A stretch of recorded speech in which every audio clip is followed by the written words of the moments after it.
Yeah, good afternoon. This is an update on our investigations into the criminal activities that we experienced as a country during the June 25th, 2025 protests.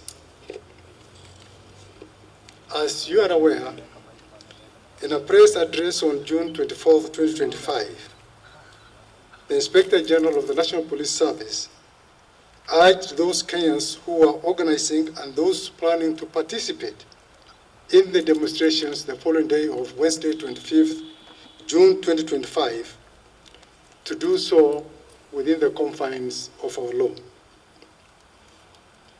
The Inspector General emphasized the importance of maintaining order during the protests and pledged the full support of the police in ensuring the safety and security of all the participants. The Inspector General reassured citizens that their right to peaceful assembly, as enshrined in Article 37 of our Constitution, would be upheld, and that law enforcement will facilitate a secure environment for the exercise of their rights. However, on Wednesday, June 2025, Kenya witnessed demonstrations dubbed Gen Z anniversary protests. While some citizens turned out peacefully to exercise their constitutional rights to assemble and express dissent, a well-coordinated network of criminal actors infiltrated and hijacked these demonstrations. These criminals came out with the sole intention to cause chaos, loot, destroy lives and property, with a clear, coordinated agenda to forcibly enter lawfully protected areas and destroy government installations. We acknowledge with deep sorrow that these events resulted into the loss of innocent lives.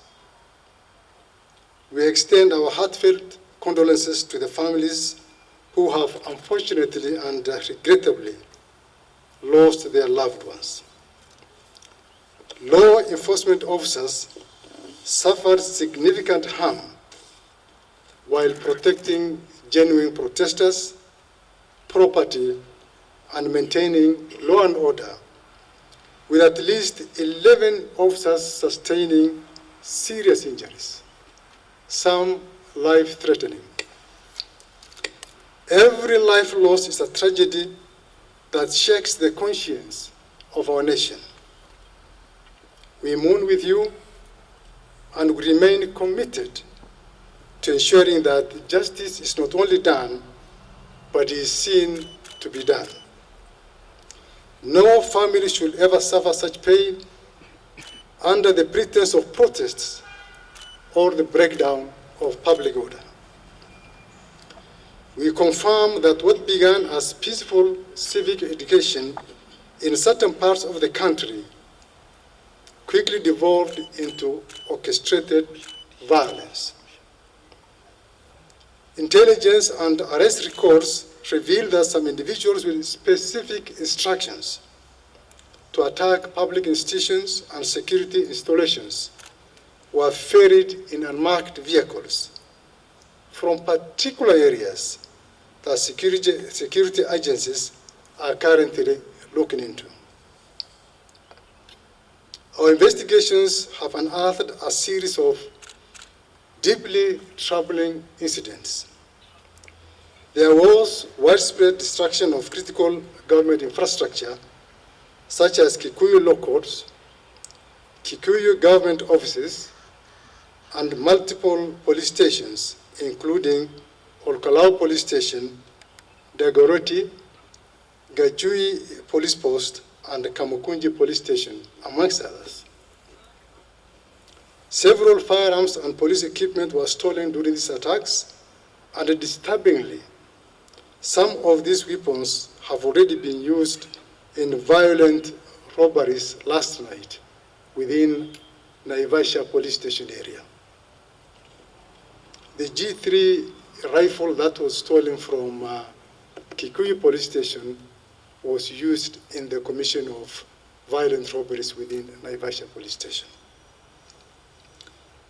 A grenade launcher, 4 guns, and other police equipment, including uniforms and anti-riot gear stolen, have so far been recovered and the perpetrators apprehended. Businesses, both public and private, were not spared either. Notably, several wholesale and retail outlets within the Nairobi CBD, Kitengela, Dagoretti, Naivasha, and Nyeri, amongst others, were brazenly looted and vandalized. Automated teller machines were violently broken into and many millions of shillings stolen in the midst of the chaos. In addition, we received credible reports of assault and sexual violence committed by criminals who had earlier infiltrated the demonstrations, further compounding the gravity of the situation. On June 26, 2025, Nduyunjeru police station in North Kinangop sub-county experienced a very, very violent incident where approximately 400 armed individuals stormed the facility, demanding the release of 4 prisoners arrested earlier on for theft of stock. Despite the officers' resistance, the crowd overwhelmed them, resulting in the burning of the police station and the tragic suffocation and deaths of 3 suspects who were in custody, whereas one is currently hospitalized and is in a very, very critical situation. This incident, while not directly linked to the events of June 25th, reflects the ongoing momentum of violence against police stations in the country. A trend that continues to threaten law and order and as well jeopardize our nation's peace and security. Fellow Kenyans, we must not allow our nation to spiral into anarchy and chaos. The police will not remain passive while lawlessness threatens our collective peace and our collective security. As of today, 485 individuals have been arrested in connection to what happened on June 25th. Of these, 448 have already been charged in court and 37 remain under active investigation, some pending further custodial hearings. The charges range from murder, terrorism, rape, gang rape, arson, obstruction of police officers while on duty, breaking and stealing, robbery and as well robberies with violence, stealing from locked motor vehicles, incitement to violence, handling stolen goods, malicious damage to property, and possession of illegal firearms. Further investigations, including statements obtained from those arrested suspects, reveal a deliberate and well-funded plot to incite chaos, civil unrest, and widespread anarchy under the guise of public protest. Evidence indicates that the individuals were strategically mobilized and transported particularly into Nairobi from various parts of the country, not to express their legitimate grievances, but to execute a well-coordinated agenda of disruption and violence. These actions were not by any means spontaneous. They were orchestrated, and we are actively pursuing the key planners, the mobilizers, the financiers, and the facilitators behind this scheme, and they will be brought to justice very soon. The complaints we have received from across the country draw a clear and troubling line between lawful protest and outright criminality. While some youthful protesters joined the demonstration in good faith, some individuals tragically, even some who had marched peacefully, later turned on fellow Kenyans. They engaged in sexual violence, theft, and broke into homes and businesses. Such acts not only violated the law, but also betrayed the very ideals the protests purported to uphold. When demonstrations descend into violence, intimidation, and destruction of property, they do not advance any cause. They discredit it. They erode public sympathy and distort the message of those who genuinely seek reform through lawful and other constructive means. It must be clearly understood that the right to protest is protected under our Constitution, no doubt. And we respect the voice of every Kenyan seeking accountability and reform. However, when a bona fide protest is infiltrated by criminal elements, it becomes a threat to national security and a threat to public safety. I must commend those who protested peacefully and distanced themselves from acts of lawlessness. Some among them became victims, themselves were attacked, robbed, or assaulted by those who took advantage of the mob. To those who orchestrated, funded, and mobilized the undermining of genuine protests, your actions are an assault to the exercise of the sovereign power of the people of Kenya. It has not gone unnoticed, and as you will be swiftly held accountable for your deeds. We call upon members of the public to continue sharing information that leads to the tracking of the stolen firearms.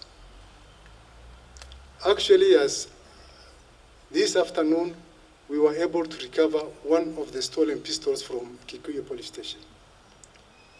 The stolen goods from businesses, the apprehension of the suspects, and to restore normalcy in the affected areas.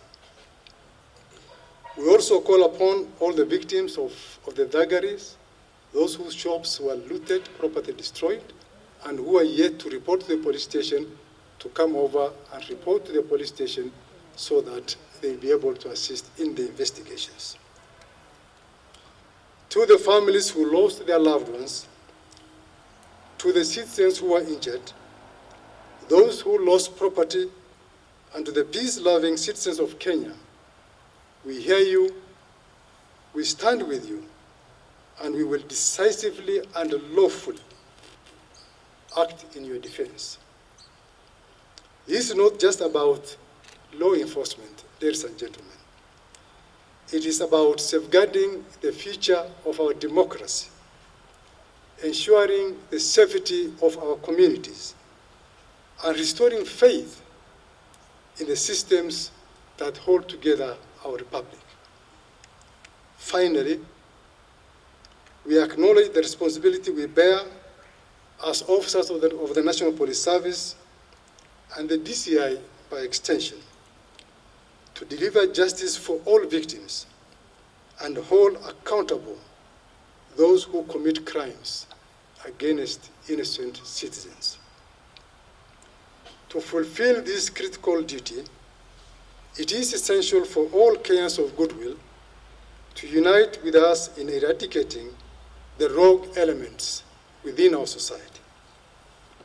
I strongly encourage anyone with information about the individuals involved in the criminal activities that I have just cited and who are still at large to come forward and share that information with us through our toll-free hotline. Once again, I wish to reaffirm our commitment to thoroughly and promptly investigate all the criminal cases and deliver timely justice to the victims. The DCI remains steadfast and resolute in ensuring that our nation is safe and secure. Thank you very much.